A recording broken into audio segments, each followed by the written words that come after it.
Método MIDI. É hora de aprender. Fala pessoal, dando sequência no método MIDI, nós temos um circuito com interruptor simples, com dupla ação. Nós estamos agora dando sequência ao diagrama elétrico, residencial e predial de número 11. Olá Ismário, tudo jóia? Olá Daniel, amigos do Clube do Técnico.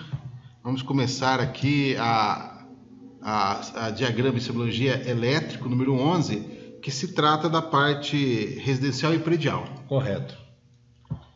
Daniel, no diagrama apresentado, na representação elétrica, é feito em duas formas. A gente vai agregar muito mais a segunda forma, porque é o que aparece na planta. Sim. Mas o aluno, ele precisa se encontrar. Certo. Então a gente vai tentar se encontrar primeiro dentro do diagrama e do esquema da planta para poder saber o que é. Tá?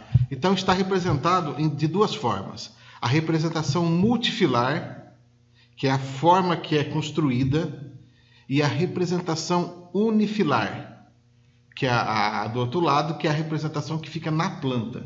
Correto. Uma dúvida. O multifilar ele é muito parecido com comandos elétricos, né? Tem algumas Sim, também existe, Daniel, em comandos elétricos, alguma coisa em unifilar. Certo. Tá? Mas a parte unifilar ela fica mais pela parte predial.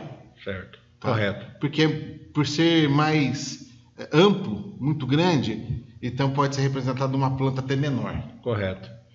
E pelo que a gente visualiza ali, o unifilar seria como construído, no caso, na residência dentro do cômodo, né?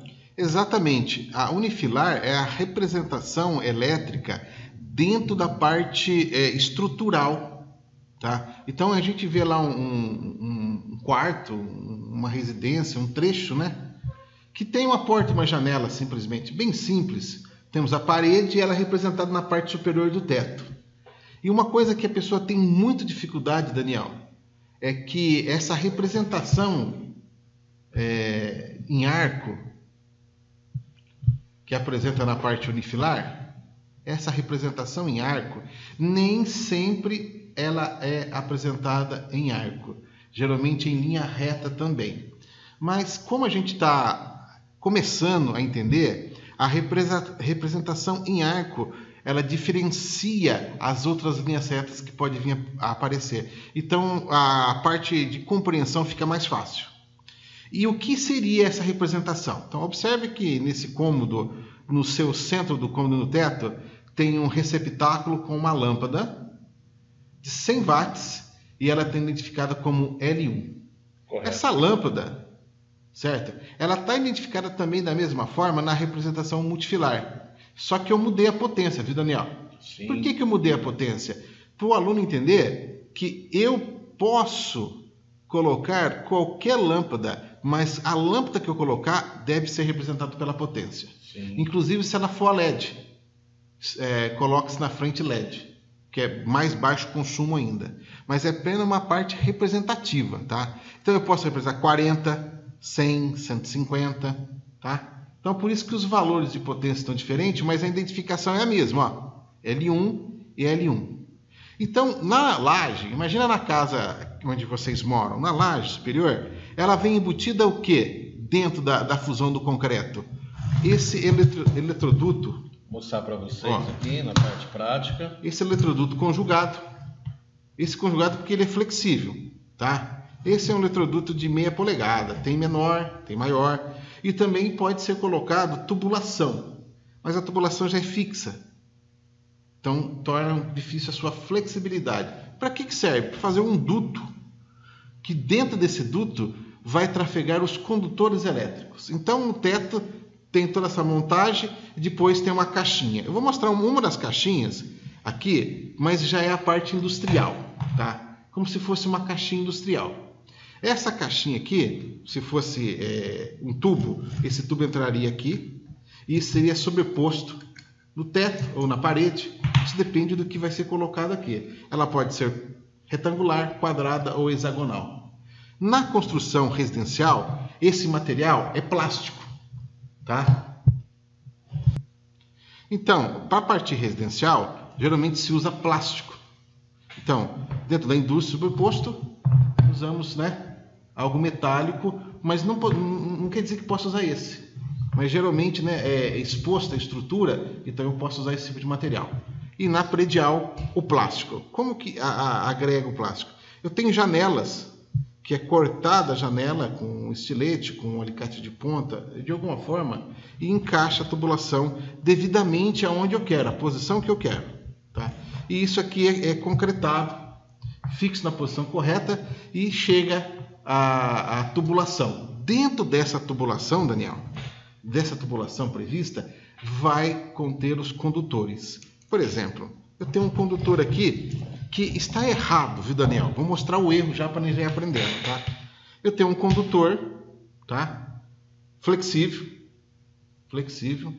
Não interessa para nós o tamanho do condutor, nem a bitola, e nem mesmo sua cor, tá? Ele vai aqui dentro. Para passar ele, ó, é difícil. Esse pedaço pequeno é fácil, mas na vida real precisa de um passa-cabo para puxar ele. Mas ele fica lá dentro. E ali trafega-se diversos condutores, tá? De diversos tamanhos, bitolas, circuitos diferentes. Isso depende da planta. Diversos condutores. E aí traz o destino de energia até a carga e de energia até o acionamento e do acionamento até a carga e vice-versa. Depende do que vai ter. Então ele vai trafegar dentro desses eletrodutos. Bom, falando do cabo preto que tem uma falha, é isso. Dentro do eletroduto não pode conter o quê? Emendas. Nenhum tipo de emenda. Então esse condutor preto, ele tem uma emenda aqui, ó. Né? Tem uma emenda aqui. Então isso não pode estar lá dentro, viu, Daniel? Mesmo que a emenda seja bem feita, não se recomenda devido a um problema no futuro, né? Porque é onde que vai achar. Exatamente, é. Aí num problema de um mau contato nessa emenda aqui, depois de alguns anos, eu não consigo encontrar ela. Eu tenho que desmanchar tudo. Sim. Então, essa emenda que fica alojada dentro do eletroduto de passagem é errado. Então, eu tenho que coincidir isso, para que não fique, né? Como que eu coincido, Daniel? Se for necessário uma emenda? Usar uma caixa de passagem. Que fique a caixa de passagem em determinado momento, pode ser uma coisa, e aqui tem uma emenda. Correto. Eu tenho acesso a ela. No caso, essa caixa de passagem, ela é 4x2, nós temos 4x4, né? É 4x4, 4x2. Essa medida é em polegada, tá, Daniel? Certo. Essa medida é 4 polegadas, 2 polegadas. Se eu colocar aqui, não vai ter essa medida. E outra coisa importante, eu noto que existem várias cores, né? Isso daí não muda nada em relação à cor do fabricante. É o fabricante e seu devido material, tá? Não tem um padrão oficial de cor, inclusive do conjugado. E ela também é específica para ser colocada no cimento, né? Ela exatamente, né? Ela tem a propriedade de trabalhar com a fusão do concreto, né? Então ela não vai danificar com o tempo, se caso for agregado materiais, vamos assim dizer, agressivo, né? Uhum. Como cal, cimento e outros produtos que são usados. Então ela é feita para isso. Essa é a primeira função, tá? Flexibilidade e proteção, trafegar os eletrodutos internos. Isso aí é representado pelo arco lá no desenho. Certo, ó. Lá no desenho. Ó, ele é representado por esse arco aqui no desenho.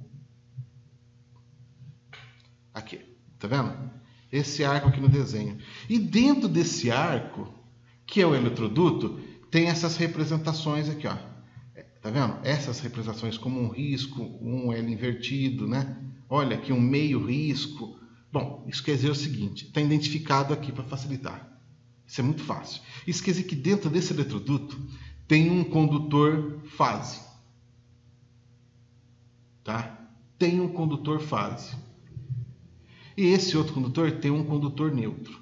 Não está identificada a cor do condutor, porém a sua bitola, que é o tamanho do condutor, quando não expressado, é de 1,5. Caso seja necessário expressar que seja 1,5, geralmente tem o padrão internacional numeral, que é o cerquinho sustenido e o número, né? Então você põe sustenido 1,5. Não precisa colocar milímetro quadrado, nada. Já sabe que é o padrão. Se tiver um outro condutor aqui com uma outra... Quer aprender a interpretar diagramas técnicos? Torne-se um membro do Clube do Técnico e ganhe o método MIDI. Acesse www.clubedotecnico.com, deixe seu like e compartilhe.